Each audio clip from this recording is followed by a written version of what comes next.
Welcome, health explorers. You're tuned in to Jev Health, the ultimate hub for all things health and wellness. We're here to satiate your curiosity and debunk the myths, all while having a bit of fun. In today's episode, we're venturing into the somewhat bizarre realm of unconventional medical advice. Yes, we're talking about those weird remedies your grandmother swore by, and the ones that even some doctors recommend. Hold on to your socks, you might need them for an onion. And let's dive headlong into this fascinating world of peculiar treatments. Remember, health is a journey, not a destination. So buckle up and enjoy the ride. Have you ever wondered why sometimes doctors recommend treatments that seem, well, a bit dumb? Today, we're diving into the world of peculiar medical advice, from placing onions in socks to drinking pickle juice for muscle cramps. We'll journey through a collection of unusual remedies that, believe it or not, have been suggested by professionals. But hold your horses. We don't want to spill all the beans just yet. Join us as we delve into these intriguing remedies and test their efficacy. So, what are these so-called dumb remedies that doctors sometimes recommend? Let's dive straight in. First up, we have the curious case of duct tape for warts. Yes, you heard that right, duct tape. This practice has its roots in the belief that the adhesive in the tape can irritate the wart, leading to an immune response that fights off the virus causing the wart. While it may seem silly, some doctors believe it could be a low-risk, home-based alternative to more invasive treatments. Next, we have the intriguing idea of using honey to heal wounds. This remedy dates back to ancient times, and it's thought that the natural antibacterial properties of honey can help prevent infections and speed up the healing process. But remember, not all honey is created equal. To reap the benefits, many doctors suggest using medical-grade honey. Third on our list is the practice of eating yogurt to combat yeast infections. The theory here is that the live cultures in yogurt can help balance the body's natural flora and keep yeast levels in check. It's a remedy that has been passed down through generations, even though the scientific evidence is still a bit, shall we say, fuzzy. And finally, we have the old wives' tale of using chicken soup to cure a common cold. This remedy has been a cultural mainstay for centuries, and surprisingly, some doctors still stand by it. The idea is that the hot soup can help soothe a sore throat, and the nutrients in the broth may boost the immune system. These remedies, as peculiar as they may seem, have been recommended by doctors for a variety of reasons. Whether it's due to historical context, cultural beliefs, or even scientific theories, these remedies have found their way into our homes and hearts. But the question remains, do they actually work? Now, it's time to put these remedies to the test. With safety precautions in place, we begin our first experiment. The experiment we're embarking on today involves one of the most bizarre remedies that some doctors swear by, using duct tape to remove warts. Yes, you heard it right, folks. The same adhesive tool you'd find in your garage or toolbox. The theory is that the duct tape suffocates the wart, causing it to fall off. So, we're going to put this odd remedy to the test. First, we've ensured that our area is clean and sterile. Remember, cleanliness is paramount when dealing with skin conditions. We're using medical-grade gloves and sterilized tools. Next, we have our subject, who has graciously agreed to be part of this experiment. They have a small wart on their finger.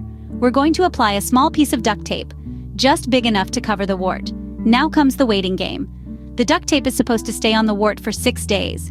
If it falls off during this time, we replace it with a new piece. After 6 days, we remove the tape, soak the area in water, and gently rub the wart with an emery board or pumice stone. The expected outcome, based on the theory, is that the wart will become softer and eventually fall off. It's said that this may take up to 2 weeks, so patience is key in this experiment. It's crucial to note that while this remedy might sound a bit absurd, it's endorsed by some in the medical community. However, we're not here to blindly follow, but to investigate and understand. Remember, experimenting with remedies, especially the unconventional ones, is all about questioning the status quo. It's about exploring the boundaries of what we know, and sometimes even pushing them. In the world of science, there's always room for surprises, and it's these surprises that often lead to breakthroughs. So, with our duct tape subject, we've begun our journey into the realm of the unknown. Now we wait for the results. The results are in. Did the remedy work as expected? The anticipation is palpable as we reveal the outcome of our first experiment. As you recall, we embarked on a journey to test the efficacy of a remedy that has been recommended by doctors, yet seems rather, well, dumb. The remedy in question? Using duct tape to remove warts? Yes, that's right. The same duct tape you would use to fix a leaky pipe or hang a poster. But when applied to a wart for an extended period, could it really coax the stubborn intruder to vacate our skin? Our experiment was conducted over a period of 6 weeks. We faithfully adhered the tape to the wart, replacing it every few days, just as the remedy prescribes. And now, we're ready to unveil the results. Well, it's time for the big reveal. Drumroll, please. Did the duct tape work its magic? The answer, surprisingly, is yes. The wart has indeed shrunk in size, and in some cases, completely disappeared. But why? Was it the magic of the duct tape or something else at play? Here's what we believe happened. The tape likely created an environment that was inhospitable to the wart, causing it to shrink and eventually disappear. The constant pressure and lack of air might have just made the wart give up its stronghold. Now, we're not suggesting you rush out and buy a roll of duct tape for all your medical needs. This is just one experiment, and results can vary. Always consult a healthcare professional before trying out any new treatment. But we think it's safe to say, this dumb-seeming remedy has some merit. It's a fascinating example of how sometimes the most unlikely solutions can yield results. Time to move on to our next remedy. Stay tuned as we continue to debunk or confirm more of these seemingly dumb remedies that doctors actually recommend. The results promise to be equally surprising and enlightening. We're ready for our second experiment. Will this remedy prove to be effective? Now that we've got our feet wet with the first experiment, it's time to dive into the next one. This time, we're testing a remedy that's as old as time, yet still recommended by some doctors today: the use of honey and lemon for a sore throat. It sounds sweet, doesn't it? Well, let's see if it's as effective as it is pleasant. To conduct this experiment, we've gathered a group of volunteers who are currently experiencing a sore throat. They've been instructed to consume a mixture of 1 teaspoon of honey and the juice of half a lemon 4 times a day. We've chosen this quantity based on the most common advice given. Now, the theory behind this remedy is pretty straightforward. The honey is believed to coat and soothe the irritated throat, while the lemon's acidity is thought to kill bacteria. Sounds scientific, right? But does it hold up under scrutiny? That's what we're here to find out. One thing to note, however, is that this remedy is not recommended for children under 1 year of age. Honey can contain spores of a bacterium called Clostridium botulinum, which can cause infant botulism. So, while honey and lemon might be a delicious and soothing remedy for adults, it's not appropriate for our littlest ones.